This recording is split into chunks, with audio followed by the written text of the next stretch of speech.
Or have you read the book Deep Work by Cal Newport? Yes, I haven't read the whole book. I've read big chunks of it, so I know I know very well. I try and practice it as much as I can and all his principles. Yeah, so thinking it through, I think a lot more of us these days are plugged into the matrix pretty much most of the day. I mean, with knowledge work, it's not really possible to unplug. There aren't like, it's not like in a factory where, you take a break, a union break, and then you go sit and have coffee or you sit and have lunch. I don't know, that was never my world. And my wife's an ICU doctor. I know for her, she definitely is not taking breaks like we are. And then with all the companies that I work with doing consulting stuff, I hear of very few that get breaks. But the point with the Deep Work book, which hopefully the audience can check out because I think it's a badass book, Awesome book. is just that we anymore, what's really valuable in the knowledge economy is intellectual property and thinking through stuff. And we're also busy doing stuff that we never have the time to actually slow down and think. And do that deep work. And so many of us don't want to because it's a lot easier to just process things all day, to quickly answer emails, to take phone calls, and to do all that shallow work. So again, I know I digress, but I just think. No. So, okay, brother. So this is so powerful, man, because in about a year ago, maybe 9 months ago, I took over my late father's restaurant. He had a restaurant business for so many decades, and I've now taken it over as part of other things that I'm doing. But it's really sucked me in. And I find that it's way easier to just do shit that is shallow, like the email, like dealing with these employees, like dealing with this chef problem, like dealing with this customer problem, than to actually stop and reflect on what's happening about me, And it's almost like it allows me to kind of go numb, and not feel and not think and not do the harder, deeper stuff. Because the truth is, I think some of the deep work is harder work. You kind of got to exert and squeeze more of your mind and squeeze more out of yourself. And so, but I feel like without doing that work, and this is what Cal obviously says, you don't have any competitive advantage. You're just like everyone else, a servant or a slave to the ding on your computer, Yeah, I mean, it's, look, I don't think, I'm not recommending or trying to say that I just spend all day in a state of deep work zen. I mean, I think there are probably a few artists who accomplish that or who we think do that. But I think for me, it's really trying in the mornings to spend the first hour or two of my day really doing some deep work stuff so that when the whirlwind starts to get me, like right around 9 or 10, when everybody starts emailing and calling me, and then I don't know where the day's going to go. And then Right. I'm just really responding to other people's agendas, which is really what an email is. If somebody emails me and I respond, they're really controlling my agenda. But for me, it's the first couple hours when I'm freshest in the morning is when I try to do my writing or thinking work or heavy processing. So wait, let's just go back to that email point. You're saying in some sense, email, truth be told, is someone making an attempt to control your agenda? Yeah, that's exactly what I'm saying. Like when you sent me a note and you're like, will you come be on the show? The time I spend responding to that isn't me doing deep work. It's just me processing logistics for something that you wanted to get done. So now I'm reacting. It's not proactive at all. So in the mornings though, from 6 a.m. to 9 a.m., that's when I'm on my agenda. If I'm working on a white paper because I'm trying to think through what's the world going to look like in 5 years post-corona? Right. Because I think that's the real stuff. Like for me, it's figuring out how can I consult with companies and help them figure out what the world will look like in 5 years and figure out how to rock the recession. That was the whole point of the book because that's how I really add value for all my clients. It's not just responding to emails or phone calls. Yeah. But I totally get it. It is, I mean, I do a lot of that too, because I don't think anybody can really go 12 hours just doing deep work stuff. That'd be, Right. No, that's not me. Yeah, that would also, I would be off balance for sure. Wow, man. Just to go back also a step too. I can't ignore this, man. Your wife is an ICU doctor? Yeah, she's a pediatric ICU doctor at Rainbow Babies in Cleveland. Okay. And she's actually in the middle of a 100-hour work week right now. Is that But fortunately, in Ohio, I think since our state was shut down very early, our you guys were our right on top of that. our curve is pretty flat, and so I'm hopeful that we all get through it safely. But that's really my biggest concern right now, in all candor, with the whole Corona thing, is just the personal health and safety of my wife and my Yeah. family, since she's going into a hot spot every day. Right. And I'm concerned too because the hospital has asked her to reuse her mask, which, so it's not just stuff that we're seeing on CNN or Fox or wherever you get your news, but stuff that we're living too. I don't know what you mean by that. They've asked her to reuse her mask, meaning she won't dispose of her mask. She has to reuse it, which obviously is Correct. Not Right. sanitary. Yeah, so generally in between every patient, you would be throwing away your mask and putting on a fresh one. But right now, because of all the shortage of personal protective equipment in our country and all over the world, right. they're like, you need to reuse this mask in between patients until it becomes so soiled that it's just unusable. Wow. And then you connected that to something about what we're seeing on CNN and TV. Are they saying something different on TV? No, I mean, they're talking about how there's a shortage of masks and personal equipment all over the place. And so I was just thinking through, for me, it's real. It's You're not living just, it. You're living yeah. it. Right. Yeah. Right. Yeah. So I'm in the restaurant I own is in Hyde Park in Chicago, which is the same area where University of Chicago is. And I went to school there. And I got to tell you, man, I visited those doctors and that hospital more than once when I was in college. They took good care of me, you know? And so I saw an idea on Instagram that I stole, and it was a great idea, which was another restaurant in San Francisco out there promoting people, regular lay people, to donate money to the restaurant so that they can provide meals for healthcare workers. And so I'm like, this is an awesome idea. I love these doctors in these hospitals. They took such good care of me. Here's a way to give back. And so I started promoting it on social media, and it's kind of blown up a little bit. I mean, it's not millions or thousands, but we're definitely well into the hundreds, close to 1,000 of people just like supporting, sharing, giving.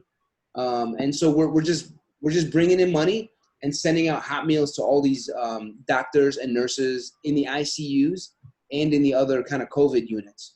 And that has like been, for me, what's kind of given me sanity in all of this chaos is just doing a little bit. It's not like a big deal. I'm not saving anyone's life, but it's just like, yo, doctors, nurses, we on the outside got your back. Here's some free food, and you weren't expecting it. You know what I'm saying?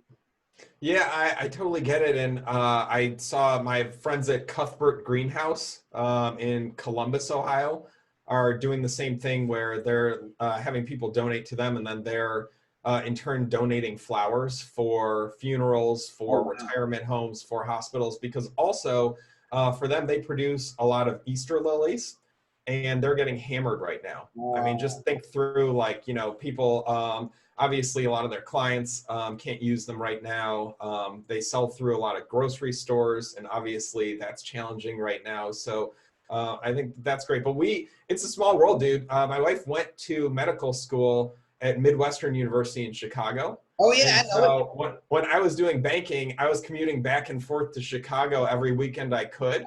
And so as I think through it, it's a tough time to be a restaurateur. I mean, I was 2 days ago listening to Dr. Fauci was on a podcast, and they were asking him, so what's it like when we reopen the world? What does that look like? And he used the example, I don't know how many seats your restaurant has. About 75 to 80. Okay, so perfect. So Dr. Fauci said, imagine that you have a 50-seat restaurant. You'll reopen, but you'll reopen with 25 seats so that you can just have twice as much space in between all the patrons. Wow. Now, I think he's a brilliant doctor, but I don't think he understands business. No. Because for restaurants, during the week, you hopefully cover your overhead. Then on the weekend, you hope to have at least 2 turns. That way you can make money because it's a very thin margin business. It's very competitive, very tough. So you tell me when you go to reopen, can you do it with 35 or 40 covers? I mean, Nope. how does that work? It just doesn't, I don't understand. We're And I don't have a good answer, but I don't know how we're going to do this. I've been in communications with like my right hand guy and my chef, and yeah, we've actually talked about that. And the reality is, no way, no way. Having half the seats in the restaurant. I mean, here, you want to know how it could work, Jonathan? If my landlord agreed, because I'm going to have half the seats, to cut my rent in half, or actually probably a little more, to be honest with you, then I can sneak away with half the seats, maybe. Or better yet, here's the other thing: I still gotta heat the whole restaurant. I gotta heat all 80 seats. I gotta put the AC on for all 80 seats. I gotta light up all 80 seats. It's not like I can light up every other. You know what I'm saying? What the fuck is that? I don't know.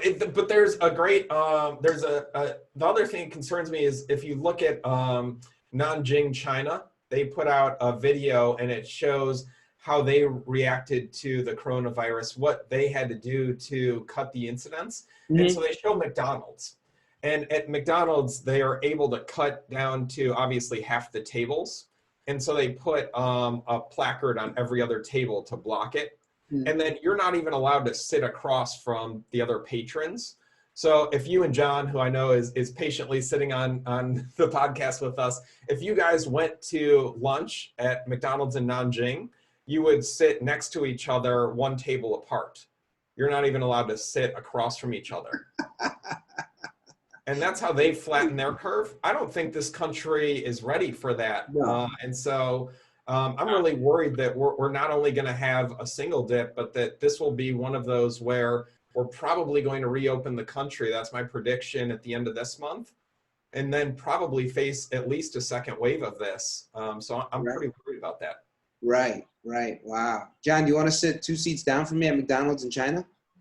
I would not even talk to you, or I just pretend you're someone else. That's actually, by the way, Jonathan, that's how me and John Doler go to McDonald's right now. We just sit like 3 seats apart. Yeah, even if we're the two non-Chinese people in China, I'd still pretend not to know you. Totally understood. So yeah, have you guys seen the new McDonald's logo? What? No. So you're not supposed to mess with your logo ever. That's like one rule in marketing and business. But just to have some fun with it, Audi did the same thing and separated the rings. Wow. And so I think as we think through it, there's we can have some fun with how brands approach this. But I love that. Yeah. Social distance the logo. Exactly. Yeah. So there's no way. So we've already moved into, like, literally on day 1 or day 2, we moved into like, okay, this is a game changer. This is going to accelerate everything. We're in the University of Chicago area, so a lot of our business is based on the university. They're fucking closed. Like they're gone. So we already got on top of it, step ahead of it, just so we wouldn't have to go bankrupt. Talked to my landlord right away. We just went to like skeleton staff. We started promoting the healthcare, meals for healthcare. That started to work a little bit. We got really good at doing individually packaged meals. Yep. We ran a video showing how we double wrap all the food. We wear masks, gloves in the kitchen, of course. Double bag everything so that the outside bag, which is full of germs, gets just tossed right away, and you just use the clean inside bag. No napkins, no plasticware. You got to do that on your own because So that all worked. We did a lot of that marketing that helped, and so we're still down 75-80%, but it's keeping the lights on. But then we're like, all right, everyone is at grocery stores right now. That's where the game is at. So we quickly also moved into prepackaged meals.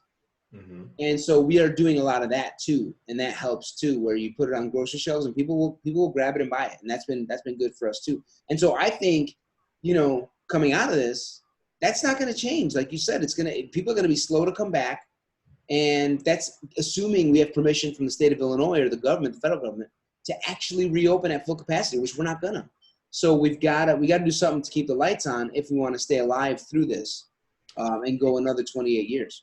Yeah, I mean, I think that's a lot of that's a lot of the content of the book is really how do we, I didn't want to write, regurgitate the same thing everybody always says about recessions, which is you just cut overhead, you fire people and you try to survive. Like that book's already been written. This one is more like we talk to people that made a lot of money in the Great Recession, that were successful at growing their businesses and thriving as a result, and use the recession as an opportunity because a lot of entrepreneurial things happen in recessions. Like when we look back at the Great Recession, that's where the gig economy came from. Right. And so trying to think through with the Corona crisis, you know, and this thing, I probably screwed up, Amr, and I don't know if I've said this on any other shows yet, but I was thinking about this during my deep work. I shouldn't have called it Rock the Recession. I really should have called the damn book Dodge the Depression, because really the numbers that we're seeing already really mean that this, what's coming for the US will be a lot closer to the Great Depression than the Great Recession experience. Yeah. And what I'm worried about is really that I don't think a lot of people are there yet psychologically. I think it's like do you know the phases of grief, like how you first go through like shock, and then you go through anger and denial, and ultimately you get to acceptance. There's bargaining and testing, and by the way, John never makes it to acceptance, just so you know. I stay at number 4. I skip the first 3 and just go to number 4. Yeah, he's stuck at denial. Yeah. John still doesn't believe it. John thinks this is a Republican conspiracy. What's that? John thinks that coronavirus is just a conspiracy. You mean? Yeah. Alex Jones made this whole thing up. I'm telling you. So wait, how are the 5 phases related to Dodge the Depression?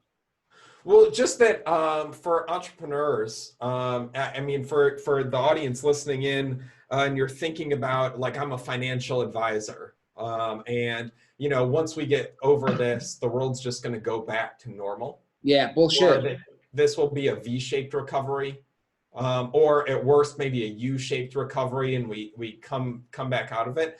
I really think that's denial. Like, people are just not thinking through that when 17 million people are unemployed in less than a month, and that's probably underreported because so many people can't even apply that want to apply yet. Dude, keep your line of thinking. I got to interrupt you.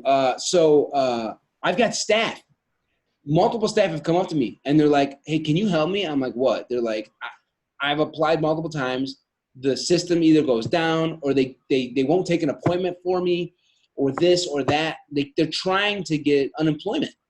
And I'm like, I don't know. And so they send me screenshots. I'm trying to figure it out with them, but we haven't figured it out. There's multiple people on my own staff that have not successfully applied for, or they'll get rejected for some reason.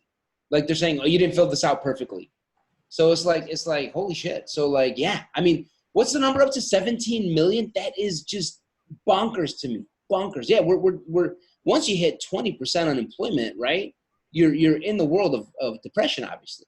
Yeah, well, I mean, for the Great Depression, if we go back to 1933, at its height, we hit 25% unemployment, and GDP fell by 27%.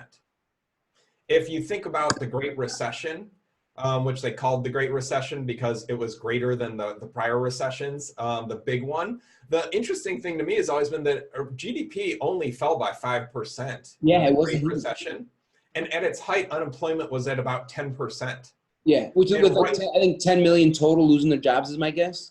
Yeah, I don't know that exact number, but I am confident 10% at its height. But so I think the numbers we're seeing right now, the whole point, Amr, is just the numbers we're seeing right now are a lot closer to depressionary numbers than they are to recessionary numbers. Yeah. And so it's if you're a business owner, or even if you're, a financial planner and you're going back to work, the whole world is going to be very different. So I think you're on it when it comes to how do you pivot owning a restaurant? What does that look like? Yeah. But it's not going to just bounce back. And then I also think that this trend towards people shopping in grocery stores, I think that's going to accelerate. And then I really think grocery stores are in for trouble, because I think that grocery stores are going to be going away following all of this too. Why? I think people are going to want to order and have things delivered. What we're seeing from, like I was looking at research coming out of Australia, they have 1 or 2% more people are ordering groceries online now than a month ago. So, I mean, just think about how, as people do that and they realize the convenience of online grocery shopping, do they really go back to buying in a store? Wow. I don't know. But I doubt it. I think as more people get used to buying on Amazon or buying on Whole Foods or Walmart or other online Instacart, that's going to accelerate. So for you, I think it's thinking through for a restaurant, how do we make that experience work for people? Maybe Right. it's shipping direct to them. Yeah. Maybe it's being able to sell it through grocery stores or deliver me food or Uber Eats, all those things. Yep. But I don't think a lot of people go back so quickly to eating in a restaurant, even if it's at every other table, even if you're not allowed to sit across from your family. I don't know. So I'm with you 1,000% on all that. There's one chart from Morgan Stanley's research that I recently read, just one chart that has me just questioning that line of thinking. Okay. But it hasn't convinced me yet. And the chart is this. I wish I could pull it up right now. I should have had it ready. The chart is this. China's reopened. Wuhan's reopened. Everything's reopened in China, okay? In fact, Apple stores were reopening right when we were beginning our crisis. And Morgan Stanley went and looked at a slew of restaurants, factories, everything to see what quantity, how much did they go down during their major crisis, their corona crisis, and then where are they now? What capacity utilization level are they at now? And so lo and behold, their restaurants, factories, all their companies, Apple stores, it's back to like 75, 80%. Some industries are back to 90. Most are in the 70s to 80s. And I was like, wow, that's way more than I expected. And they've only reopened in the last 3 weeks. So I was like, shit, if we give China another 2-3 weeks, are they back at 90, 100%? Is Morgan Stanley's research accurate? Have they taken a good survey and really went in to see if restaurants are back at 70, 80% sales? So that's the only thing I've seen that has me questioning. And obviously, it's coming out of China. So the question marks in my head are popping up around the data. But there is also this element of human beings forget like this. You know what I mean? So I'm still with. Yeah, I mean, I hope I come back on the show in 6 months to apologize profusely to the audience because I was so wrong. Ignoring the questionability of the data, let's say that it is accurate. My thought is just that China, you have to go back to work.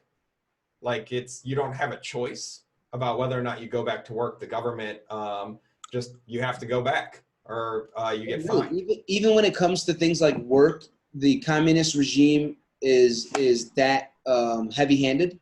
Yeah, you think they're cool with you being like, I don't want to go back to the factory? Well, I guess I pictured it as like a person can quit from their job if they so choose. Yeah, but then what are you going to do for work or to feed your family? Right. No, that's what I'm saying. I'm saying. Yeah, so I mean, I don't know if they. I doubt that they. And I don't. I'm not a China expert, so I'm speculating here. But if you say I don't want to go back to my factory job, I don't think that the communist government is going to say that's cool. We'll just give you this other job. Yeah, right. So I think that most people, for that reason, go back to their factory job. Okay. In the U.S., I think it's going to be way different because I don't think people are going to want to go back to work in the same way or be willing to.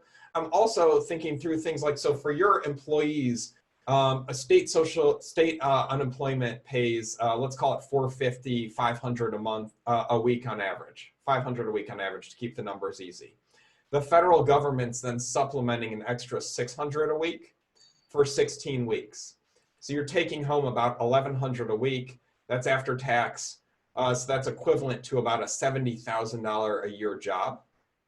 And you've got that for 16 weeks. So I think it's going to be hard for most American employers to convince their staff to come back to work for at least the next 4 months when they could collect unemployment, not have to work, not have to be exposed to corona, right, and move along that way. So I don't know, how much would you have to pay one of your staff members to actually work and be exposed to corona to make up for the fact that they're going to be working? Maybe 100,000, that's maybe crazy. 120. And That's that crazy. probably doesn't work in your restaurant model, Doesn't make any sense, right? right? So I think that we're going to have big challenges that China is not facing when it Wow, comes to this is putting a the really population back to work. this is a really important detail that I wasn't aware of. So wait, I'm aware of the 500 from the state unemployment insurance. Is the additional supplemental 600 from the federal government part of the CARES Act, or what? Yes, And does that go to everyone? correct. Everybody on unemployment. Oh no shit. And does it is it regardless of what your salary was pre-corona? No, so your unemployment number is figured, how much you get is based on how much you were making. Right. So I'm talking in terms of max benefit. And then I don't know if the 600 is scaled based on what you were making. We would have to look into that. Gotcha. Okay, makes sense. Wow. Okay. Yeah. Wow. So okay. So let's just take a step back, man, because Yeah. you're giving some sober fucking truths here, man. Like you're saying, like, hey, depression is real. Anyone who's not taking it serious. Yeah. So like, okay, here the best example, right, Jonathan? The best example is the stock market. You've obviously seen the bounce. Trump Yeah. just tweeted this morning, 4 days straight up, the biggest increase in the stock market since 1974. Blah blah blah. Right. And to me, that's like, all right, fucking sell right now. Now's the time to sell. Right. So my thought is, is this, by the way, I've been looking at some charts from 2008. We went down 30% when Lehman, Bear Stearns was prior, Lehman and Merrill Lynch, when they went down and Freddie and Fannie were taken into conservatorship, we went down straight 30%. And then we actually bounced. I think everyone thought like, holy fuck, we lost Bear, Lehman, Merrill, Fannie, Freddie, and we have to now pass TARP. Holy shit. Okay, well, problem solved. We bounced 15%. But then we went down from there another like 20, 25, maybe 30. In fact, maybe more because we bounced. We probably went down another 30 to 40, 35% from there. It feels to me, if I had to bet right now, which I am, I have not really fully invested yet, cash I have on the sidelines, I'm betting we go down here another 30%. I don't think anyone has, I don't care who you are, chief economist of the World Bank, whoever the fuck you want to bring. My opinion is we don't know, no one knows what's on the other side of Corona when it comes to the economy. And you are saying, hey, man, I think I know. If I'm going to guess, I'm going to bet that we're closer to a depression. You don't just lose 17 million jobs in a month and think, oh, we're going to be just fine. Yeah, I mean, I don't think all those people go back to work that quickly. I think it's a lot easier to fire people than it is to rehire them. So all the people that you released from the restaurant, are you planning on bringing everybody back right away as soon as you can? I can give you the best example I can give you the best impression of how I'm going to do it, right? So I sat everyone down at one time. It was about 20 employees. We all got together in the dining room, and I gave them the sober truth. I'm like, number one, we're not paying rent. We're probably not going to pay utilities because no one's coming in this place.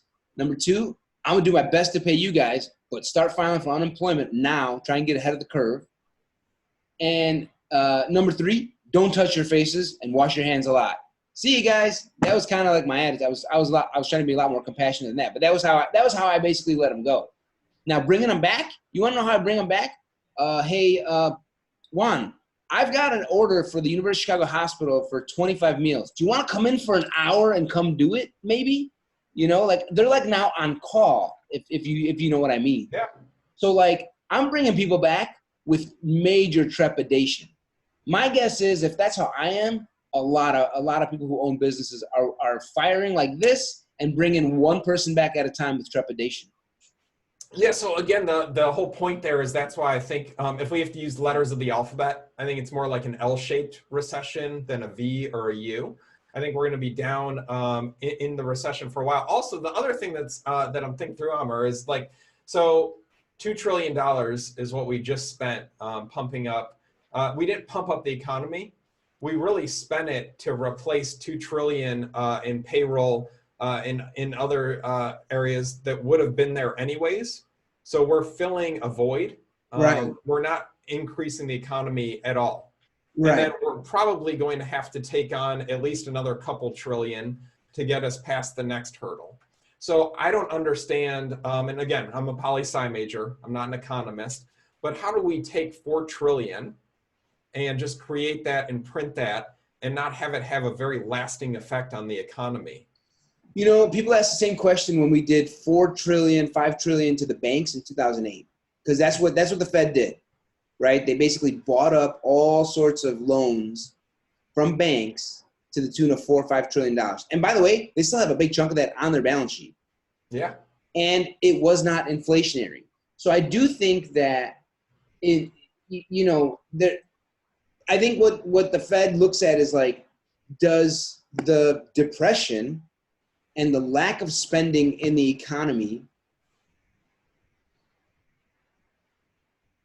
deflate so much that our 4 or 5 trillion just kind of balances it out, if you know what Well, I mean. yeah, I think part of the problem is getting us out of this deflationary death spiral. And I don't want to Yes. bore the audience with, all the economic geekery, but we are somehow going to have to get people confident again, because right now people aren't buying washer dryers. They Right. don't want to go lease a car because one, they're worried about using their savings. Two, they don't have any income. But three, they're like, if I wait a month, the price of a car will probably be lower, Exactly. or a washer dryer. And when the consumer thinks that way, then that puts us in that deflationary spiral, because then the washer dryer guys, they have to reduce their prices. And Right. then the consumer is like, well, I see that they just put them on sale, but maybe in July they'll go down again. And That's so then how. they have to reduce it again. So I think that there's a lot of challenges there. And I'm reading and listening to a lot of interesting thoughts like, maybe we have to onshore in order to start to create inflation so that we can save the economy. In other words, what does it look like? We've spent all this time offshoring, all this time optimizing, having things produced in Mexico, produced in China. Yeah. But if we want to put Americans back to work, maybe we have a public works program, or we start doing more manufacturing in the US at higher salaries, which means that we're going to cause inflation and possibly pump the economy back up that way. But You know, I think go ahead. the reason I bring it up is just because I think a lot of people who are still kind enough to be listening to us this far into the podcast, you need to think very differently about what's going to have to happen to get things back to the new normal. It's not going to simply be like it was after the Great Recession. I think we're going to have to see another public works program, roads, tunnels, bridges, infrastructure, or we're going to have to see manufacturing onshoring, having Americans do work that we've spent the last 10 years getting China and Mexico to do for cheaper. We may Wow. have to bring a lot of that back. And that sucks that we're going to have to, what is it, de-optimize? Yeah. But that may be part of the solution. I mean, I can't, yeah, we're now jumping into economics. I would be hard. I don't think our government, I mean, maybe with Trump, that's a total possibility. But it just feels like the momentum, even when Trump tried to promote companies to bring stuff back from Mexico, to fire up the old Ohio plants and Pennsylvania plants and whatever, it didn't feel like that really got any traction. I personally just from my gut, not from any data or real place, just from my gut, I don't see that happening in any way. The other thing that's really strong in this country, man, I'm so sad to say this. I'm so fucking sad to say this, is there's this really strong momentum to the wealth gap. Really, really strong. I don't care if you're Republican. I don't care if you're Democrat. I don't care if you're Trump or Bush. I don't care if you're Obama. It's only gotten bigger and wider, and the rich keep getting richer. It just seems to me that we've arrived at a place in our economy where very wealthy people have a really good grip on Washington in such a way where laws get passed regularly, whether it's for a pharmacy company, a pharmaceutical, or some defense company, where they've got a lock on making sure the wealthier keep getting wealthier. And, we just stay on an average of 50 grand a year for the average middle American. So I can't see that happening. Unfortunately, we'd have to have some sort of drastic Bernie Sanders, Andrew Yang kind of measure to really get out of this deflationary cycle, in my opinion. I'm struggling to see it actually happening. But that's just my opinion right now. No, understood. And I realize that a lot of these thoughts are tough to think through, and we're going to need some time. Again, for me, it's just the faster we work through the phases of grief and get to acceptance and start to figure out the new normal. I think that's how we thrive. I think right now a lot of people are on the mat, don't want to get up, have hit pause on their lives, and are just waiting to get to May 1st to hopefully have the world reopen and go back to normal. Yeah. And I think that for the people listening, it's like the faster that you can get back up off the mat, the better. Do you, okay, so in your honest opinion, as you followed politics the last decade and a half, it's great that you're a poli-sci guy. Do you believe our government, who has the most power and control over this situation, do you believe our government has shown a pattern of embracing the reality, of confronting the truth, and then dealing with it, or do you feel like that is not one of our strengths as a country and as a government? So the short answer is no. I don't think the government is good at embracing the realities and moving it forward. But you know, when we say the government, we're really talking about us. Like it is still, you know, we're democratic. We get to vote. So I think in large part, we aren't really willing to embrace what needs to happen. So a lot of people that do vote are dependent right now on Social Security benefits, on Medicare benefits, and there are huge gaps in how we're going to pay for those costs. So I think we have to think through what we're willing to do with that piece. And agnostic of my personal beliefs, it doesn't matter. We still have to figure out how we pay for that. And then for all of our millennials that are listening, and I'm like one finger into being a millennial, you know, born in 81. Yep. It's like we are going to need to get involved and vote if we want to also affect the future as well. And we haven't seemed to be that willing to get involved or to vote in the numbers needed to make change either. So I don't want to put it off on the government as if that's something unrelated to all of us. I think we really are our government in this country. So we're going to need to really think about what we want the future to be. That is the truth. Absolutely. I'm fully behind you, full agreement with that. It just seems to me that it's more a dialogue than a monologue. What I mean is, like, when you say, which is the truth, we are the government. For me, that kind of feels like a monologue. What are we all going to say we want to have happen in this country? But I think it's more a dialogue in the sense of, like, when Trump starts saying, you know, the Charlottesville riots, there's good people on both sides, and that's totally an acceptable thing. It doesn't come out and speak strongly against something like that, right? Then you just start seeing all these unfortunate incidents, like the Jewish synagogue happened shortly thereafter. I forget the name of the synagogue now; it's escaping me. But like, people kind of will respond to what our leaders are saying. You know what I mean? So, and that's how I see it as a dialogue. And I feel like what we've been, you know, putting into office as people has an impact on us. And it's kind of a two-way street in a way. And I just feel like you're pretty much right. It is us putting them in. And once we install those leaders, they then feed us back what we just installed.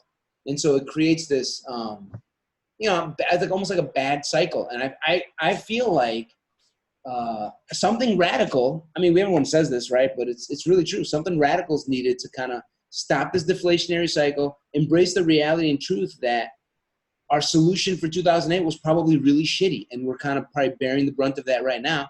And what solution are we going to have for 2020 Corona? I don't know. It doesn't feel like it's going to be the best solution, in my opinion. But so anyway, those are my thoughts about, can we embrace that reality? I want to get back to this idea of depression that you're proposing, of like dodging the depression. How, I mean, like, let's assume that the government does not handle this very well, right? Let's go with the most probabilistic, most likely situation scenario.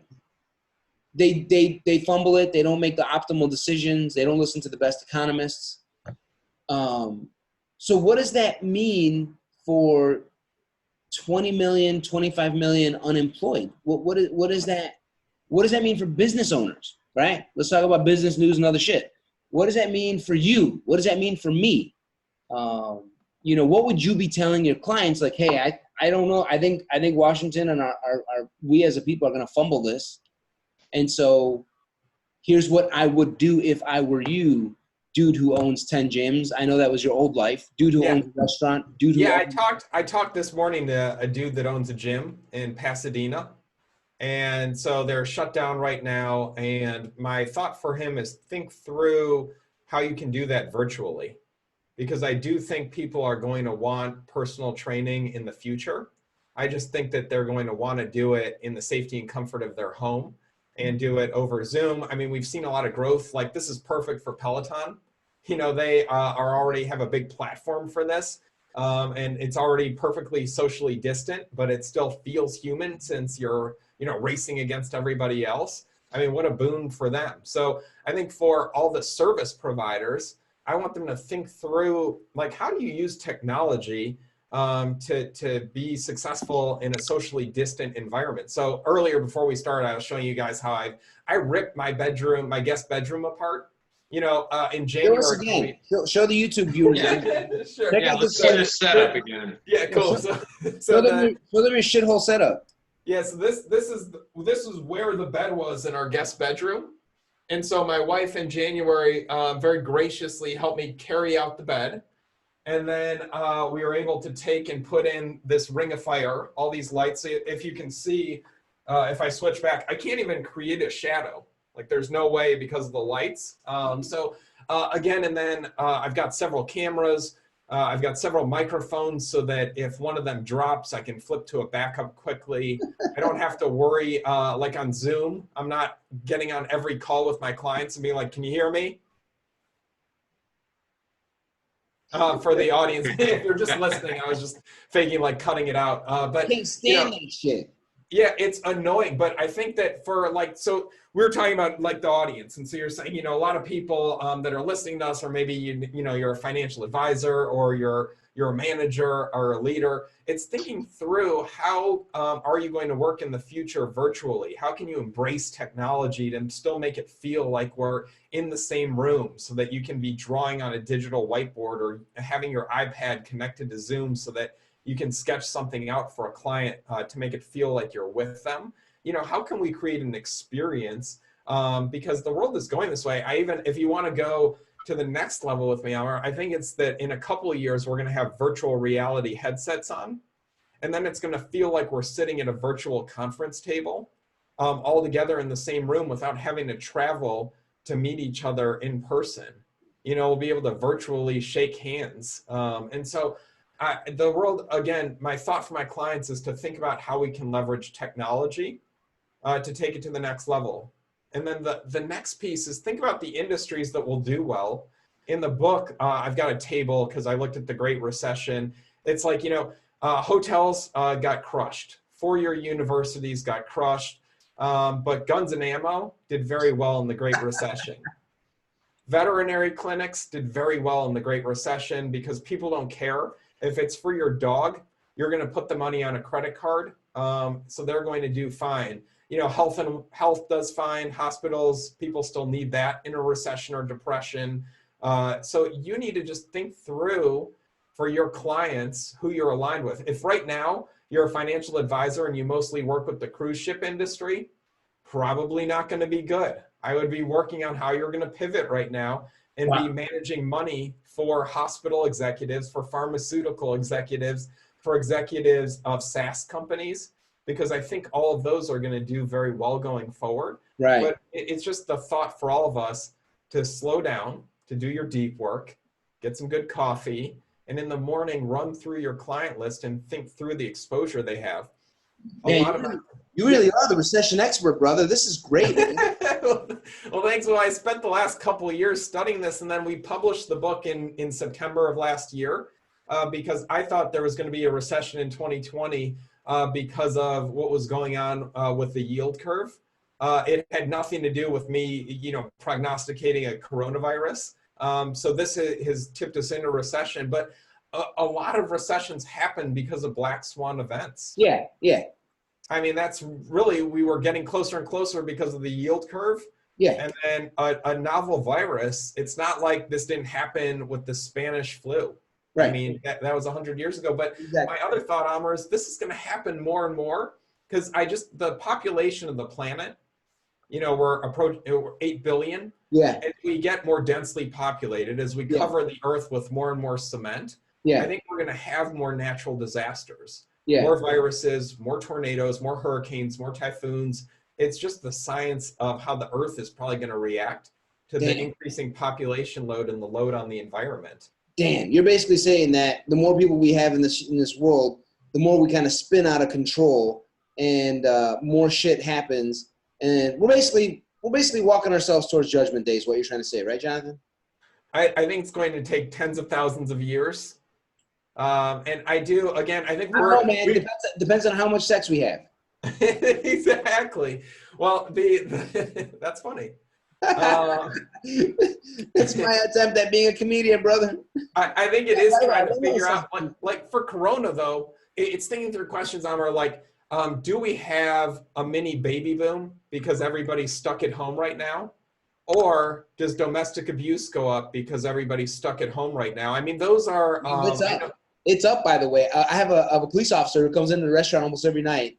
Victor, wonderful guy. And I'm like, the first week, he's like, man, it's quiet out there. I'm like, really? He's like, nothing.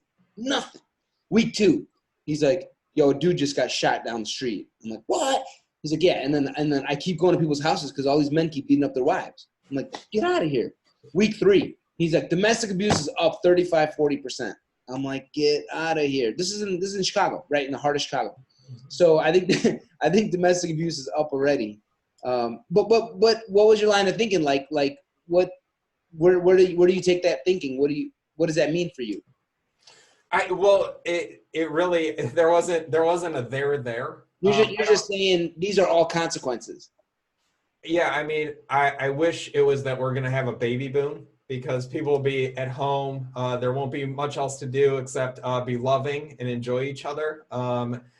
And at the same time, I also know that, I'm very lucky. Like we were talking about it, like we have resources. I'm able to homeschool our kids. We have a good internet connection. Their school gave them Chromebooks on the last day. And so we're able to do that. I do think we have to think through what you brought up, which is the wealth gap between the haves and the have-nots, and that this is going to disproportionately stress the have-nots. And that's, we got to figure out how we're going to deal with that as a society. And I don't have an answer for you on that. I love, dude, you are clearly, Jonathan, a thinker, brother. I like that. I like this conversation. Dolder, am I the only one enjoying this conversation with this dude, or do you I enjoy this. He's really, you've really thought through some stuff, and it's really valuable and helpful. And it's not like you're just saying superficial shit. You got background to back it up. So, but Jonathan, let's go back a step. So, do you really think in your heart, man, do you really think we're not gonna go back as supposedly as quickly as China's going back? Like I know, I agree. I hope I'm wrong. I hope you're wrong.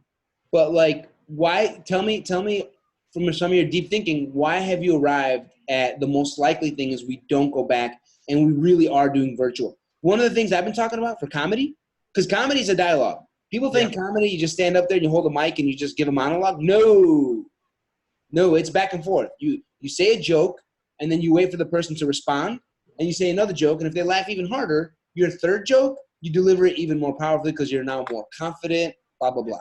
So it's a dialogue. So no stages, no social gatherings, zero comedy. It does not work. And I've been bringing up the idea like, yo, VR comedy or Zoom comedy. You have 100, 200, 300 people in the room. You deliver the joke and you wait for the response. You deliver. These late night shows, I can't believe they haven't fucking picked up on this. Colbert used to be my favorite. I can't stand watching him anymore. Fallon, Oliver is the closest. John Oliver is the closest to being watchable, but they're all just a shell of their former self. So that's another example of like, you're right. Like people need to figure out the virtual realm. It's happening. But like, do you have anything you've thought through to back up why you think we're not going to go back that quickly? Is it simply the United States is different than China, and all this money that people have from unemployment insurance is basically going to keep people at home? Is that what you think? Or do you think it's the second wave, or do you think it's both? Both potentially, but the first issue I have is that we are 50 states, and different states are going to open up at different times. And so I think right now people are getting stir crazy. Even smart people that understand viruses and how they travel are getting stir crazy and just want to go back to normal. So people are getting more brazen with being willing to go out. And I don't think that states like Texas are going to put up with being locked down any longer than they have to. So I am worried that we're going to have people going out circulating, and ultimately, like for this weekend, I fully expect for Easter weekend that you're going to see people getting together at mega churches and big family gatherings, and I'm worried about what will happen there. So I think we have to think through all those pieces. If we were one country that was locked down, I think that would be a very different circumstance. But I think if each of the states gets to pick the timeline, that is a big challenge.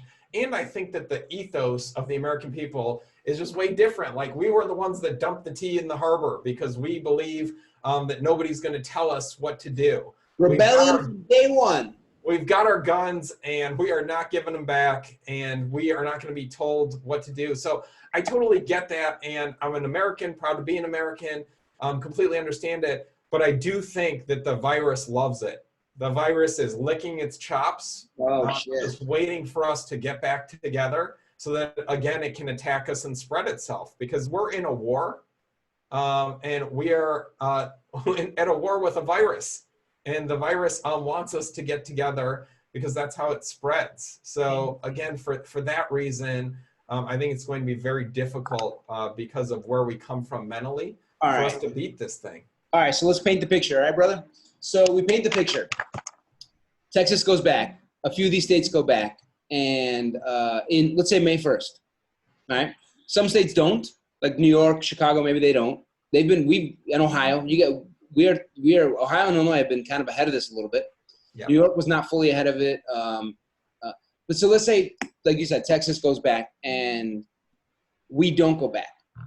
All these cases start popping up in Texas. They have their second wave. That spooks the shit out of all the rest of us. And so then May, June comes around and we're like, no, close down again or stay closed down. You're saying that's kind of how it could look, is you start to see a second wave. And even if you don't see a full second wave, even remnants of a second wave might spook out the rest of the states. And so that's how you get a prolonged stay-at-home thing. And so the sooner a person realizes that's how it could play out, and the sooner a person pivots, the better. Yeah, I mean, if we look at the data from Japan and Singapore, which reopened too early and now are experiencing a second wave, I think we can see what happens. And then I'm also not confident. Like, I know for Mexico, I was talking to some of my friends that own a business in Mexico, and Mexico apparently is not counting the private tests in their official numbers. Okay. And so we don't know what the real count is in Mexico. And that's a country that is more developed. So I think there are many countries where we just have no idea, either because the government isn't sharing or doesn't know exactly what it is. So for all those reasons, I think we need to think through new opportunities, how we can pivot, all that stuff. But also, the message is that this is a great time to learn new skills. Like, we're all on pause for the rest of this month. And so I know people are tired of this because people are just trying to survive, just trying to get by, just trying to have their kids not drive them crazy.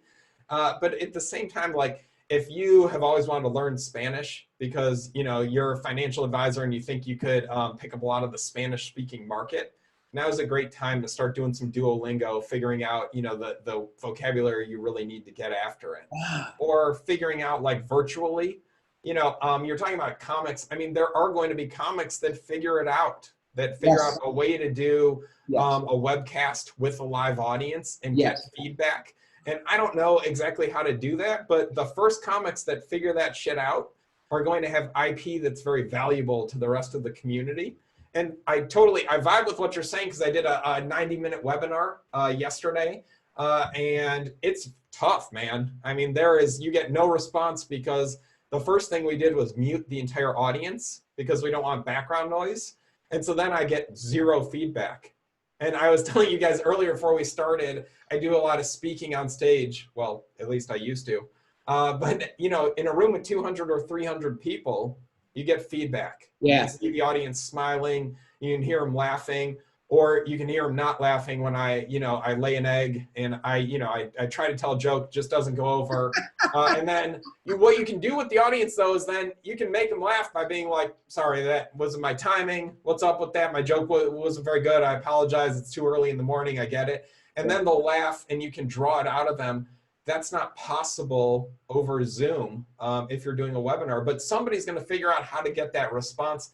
And the same thing is, I told you guys I do consulting for companies. It's figuring out with those companies, how do I know who's engaged in my meeting? How do I know if they're really thinking through there, or they're just sitting there staring at the camera, wondering when I'm going to be done with the meeting and when this will be over. So whoever, I'm working to figure out all those pieces as well to create interaction. Blowing my mind, Jonathan Slane. You're blowing my mind, dude. Holy shit. Hey, brother. Yeah. We need to pivot ourselves for a moment here. I bet listeners like me are benefiting from how much you have thought this through, my man. I don't think as many people as you think. You're too close to yourself. I don't think you realize how much you've thought this through. I'm serious, brother. Thank you. All right? So you've thought this shit through. More than most people, in my opinion. I think we're all stuck on the WhatsApp, email, shallow shit. And I try and practice Cal's deep work thing. I'm not gonna lie to you, man. I struggle with it, right? But tell us. Let's pivot to you, brother. You've written this great book, "Rock the Recession." That's the book, right? Yeah. You are a consultant. Let's do a mini plug. Where can people learn about you? Yeah, so they can get the book on Amazon. And then my website is recession.com. Recession what? .com. Recession.com. You own Recession.com? Yeah. Holy shit. Did you have to buy it from someone? I did buy it from someone. You had to, because that was taken back in 2001, I'm sure. But I bought it a couple of years ago. Yeah. To the extent you're willing to share, are you willing to share how much you had to pay for it? You want to take a guess and then I'll tell you? Yeah. And I don't know if I've ever, let me think about if I've ever said this on an interview. Yeah. I don't know if I have, but if you get within, should we make it sporting that you can get within a certain amount? Yes. Just go ahead and guess and then I'll tell you. How much do you think Recession.com? I think you paid 12 grand for Recession.com. You're pretty damn close. It was 18,400. Ooh. No, man, that was a hard check to write, wasn't it? Well, we started at 25 and okay. we landed at 18.4. The funny thing is I was also in negotiation for recessionproof.com. Okay. Which I ended up buying as well. Yeah. That guy also wanted 25,000, but after I told him that I bought Recession for 18.4, he came way down. Yeah. So if people go to recession.com, they can find me. But the cool thing on the site, we've got a free 20-question survey, and we call it a recession readiness assessment. It'll give you a score from 0 to 100. If you get a 0, probably going to have a bankruptcy in the next recession. If you get 100, you're probably looking forward to it. And we've had thousands of people do it. The average score right now is a 52. You know what you need to do? Oh, really? You need to teach a class. That's what you need to do. I can't believe you're not an economist. And you should probably get like a 1-year master's in economics and just go teach. You also need to have like, you could teach this shit with your eyes closed. Just do one class at some random college somewhere just to be able to say you're also the professor of recessions. Because you probably know this better than a lot of economists, man. Well, I've been reading a lot about it. I know that for the book, we read every research paper ever written with the word recession in it. And so a lot of the book is evidence-based. It's not our opinions, but really just interviewing people that grew their company, that grew themselves through the recession to see what they did differently than everybody else. And the thing that they all said was that they started really with assessing where they were at and benchmarking their situation. And that's why we did the assessment on the site, is so that if people want to know, what should I do now that I listened to you guys scare me and depress me for an hour, It's start with benchmarking yourself with the free assessment. And then from there, if you like my stuff, you can buy the workbook on the site, and there's some other products, and you can get the book. But that's really the starting point for people. Say another couple sentences, if you don't mind, about assessing where they're at. Yeah, so think through, like, the 20 questions are designed to help you figure out, do you have a war chest of cash available to be able to pounce in a recession? Do you have a line of credit, whether it's a home equity line of credit or a business line of credit that you can tap, so that in a recession you can survive if necessary, but really more interestingly, to purchase assets? I mean, think through, there's going to be a lot of foreclosures. There will be a lot of restaurants that go out of business. There will be a lot of gyms that go out of business. You can go buy equipment for your restaurant or for your gym for very cheap, but what you need to do is to talk to your banker now and let them know, hey, when you see these industrial ovens or a salamander come available, I would love for you to call me because I want to buy that stuff. Because banks don't want to own restaurant equipment, because well, you know this, you're a banker. For us to sell it, you got to go get it appraised. Then you got to hire an auctioneer, and the auctioneer is going to want a third of it. You got to store it until the auction. That's going to cost money. All of that means that they will sell whatever they have for 10% of its value just to get rid of it. And so, but the way that those deals happen that I don't think a lot of people realize, Amr, is you got to let your banker know now what you want to buy. And then when they get that stuff in their inventory on their balance sheet, they'll hopefully think to call you and sell it to you. So it's thoughts like that that are in the book. Even like a Chase banker, like you walk into the Chase, like he wouldn't know, would he? Yeah, no, but I think your Chase banker, your relationship manager can introduce you to the workout bankers. That will be the ones that will have the assets. So I doubt that your local banker will be the one that does the deal, but they can introduce you. So in the Great Recession, this was one thing that I was really good at, was putting a lot of banks on notice that I wanted to buy gym equipment. And then they would call me inbound when they had gyms that went out of business, and they would send me an Excel spreadsheet. It would be like 35,000 of equipment. And I would say, hey, look, if you want it, I'll overnight you a cashier's check for a couple $1,000. And they'd be like, all right, let me call you back. They'd call me back in an hour and be like, if you send us the check now and you go pick it up within a week, it's yours. Wow. It would cost me more to get the U-Haul than it would to buy the actual equipment. No shit.